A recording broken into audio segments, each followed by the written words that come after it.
बेरोजगारी का आलम प्रदेश में इतना भयंकर हो गया है कि आज अखबार की खबर आपको पढ़कर जरूर सुनाना चाहूंगी और आपको ये वीडियो जरूर सुननी चाहिए। 30 साल पहले एक कर्मचारी के ऊपर 31 लोगों का जिम्मा होता था, लेकिन अब एक कर्मचारी 95 लोगों का जिम्मा उठा रहा है।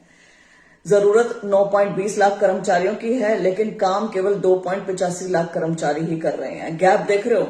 जरूरत 9.20 लाख कर्मचारियों की है, काम लेकिन 2.85 लाख ही कर रहे हैं। कितने और कर्मचारी चाहिए हमें, लेकिन सरकार कैसी अनदेखी पर तुली हुई है। यदि हम प्रदेश के 3 प्रमुख विभागों की बात करें, 4 दे रखे इसके अंदर, 3 दे रखे हैं। कर्मचारी 31 लोगों पर एक था 1991 में, अब 95 लोगों पर एक है 2021 में। यदि पुलिस कर्मियों की बात करें तो 413 लोगों पर एक चाहिए, लेकिन अभी है 554 लोगों पर एक। यदि डॉक्टर की बात करें तो 1000 लोगों पर एक चाहिए, अभी है 10,000 लोगों पर एक।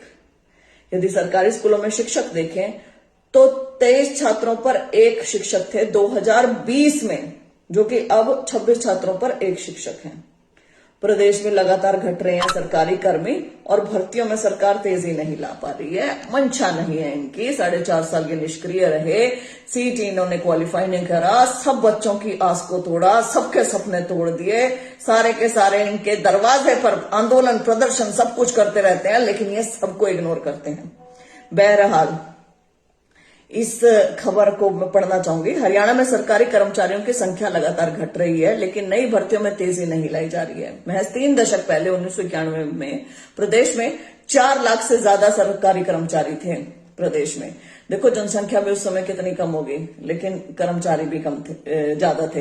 तब आबादी सिर्फ 1.25 करोड़ थी। 1.25 करोड़ के ऊपर 4 लाख सरकारी कर्मचारी थे, यानी औसतन 31 लोगों पर एक कर्मचारी था। अब प्रदेश की आबादी करीब 2.90 करोड़ तक हो चुकी है, लेकिन सरकारी कर्मचारियों की संख्या बढ़ने की बजाय घटकर करीब 2.85 लाख रह गई है। अब प्रदेश में एक कर्मचारी पर औसतन 95 लोगों के काम का भार है। हाँ, कितना अजीब सा मैथ है ये कि पहले जनसंख्या कम थी, सरकारी कर्मचारी ज्यादा थे, अब जनसंख्या ज्यादा है, सरकारी कर्मचारी बढ़ाने की बजाय जनसंख्या के अनुसार घटा रही है सरकार। अगर 1991 के हिसाब से देखें तो अभी प्रदेश में करीब 9.20 लाख कर्मचारियों की जरूरत है, यानी मौजूदा संख्या से करीब 3 गुना ज्यादा। सरकारी कर्मचारियों की संख्या में लगातार होने वाली कटौती का बड़ा असर लोगों को मिलने वाली सेवाओं पर भी पड़ रहा है। सवाल यह भी है कि पर्याप्त संख्या में कर्मचारियों के बिना लोगों को सही मायनों में राइट टू सर्विस कैसे मिल पाएगा। ठीक बात है। कर्मचारियों की कमी के कारण होने वाले असर पर जो प्रदेश भर से हालात चेक करवाए तो सामने आया कि जो काम किसी कार्यालय में सामान्य तौर पर 2 दिन में होना चाहिए था, उसे करने में 15 दिन से भी ज्यादा टाइम लग रहा है।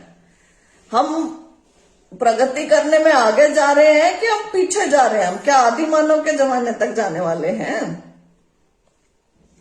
स्कूलों में बच्चे बढ़े, लेकिन अध्यापकों की भर्ती नहीं। शिक्षा विभाग में अभी 23,696 पद खाली हैं। इनमें हेडमास्टर के 155 और स्नातकोत्तर शिक्षकों के 13,073 पद खाली हैं। विभाग में कुल 63,179 स्वीकृत पद हैं। इस बार स्कूलों में विद्यार्थियों की संख्या करीब 3 लाख तक बढ़ गई है, लेकिन युवाओं की मांग के बाद भी जेबीटी तक की भर्ती नहीं की जा रही है। ये है स्कूलों के हालात। अब आते हैं हम पुलिस में। पुलिस में सिपाही से लेकर इंस्पेक्टरों तक की कमी है। पुलिस महकमे में इंस्पेक्टर के 1075 पद हैं, लेकिन अभी 922 ही वर्किंग है। एसआई के 3300 पदों में से 2268, एएसआई के 5805 में से 4774, हेड कांस्टेबल के 12028 में से 8297 और कांस्टेबल के 47,224 में से 35,581 पदों पर ही नियुक्ति है। एक पुलिसकर्मी पर औसतन 554 लोगों का जिम्मा है। स्वास्थ्य विभाग में भी यदि हम बात करें, ना डॉक्टर पूरे हैं ना स्टाफ। इनके भी हम फैक्ट्स पे जाते हैं। हरियाणा में स्वास्थ्य विभाग की बात करें तो प्रति 10,000 लोगों पर केवल एक सरकारी डॉक्टर है। हालांकि प्राइवेट डॉक्टरों के दम पर सरकार 1700 लोगों पर एक डॉक्टर होने का दावा करती है, फिर भी यह विश्व स्वास्थ्य संगठन WHO के मानक प्रति 1000 एक डॉक्टर के लक्ष्य से काफी कम है। जिलों में डॉक्टरों के 50 से लेकर 135 तक खाली पद पड़े हैं। स्टाफ की बात करें तो हेल्थ विभाग में 9000 से अधिक पद खाली बताए जा रहे हैं। स्वास्थ्य विभाग में इतने सारी जगह खाली हैं। जो काम 2 दिन में होता था 1991 में, वो काम, उस काम को, सेम काम को करने में 15 दिन लग रहे हैं। तो हम प्रगति करने हैं कि हम पीछे जा रहे हैं? क्या कर दिया भाजपा सरकार आपने हमारे प्रदेश का? हमारे जो सरकारी पद हैं वो भरने की बजाय, हमारे नियमित भर्तियां करने की बजाय आपने हमारे सरकारी पदों की संख्या ही घटा दी, कर्मचारियों की संख्या ही घटाते जा रहे हैं। जो रेगुलर पद हैं उन्हें खत्म करते जा रहे हैं। HKRN के माध्यम से भर्तियां चालू हैं।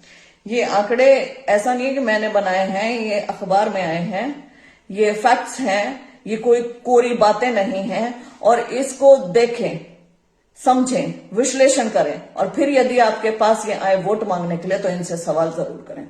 बहुत बहुत धन्यवाद।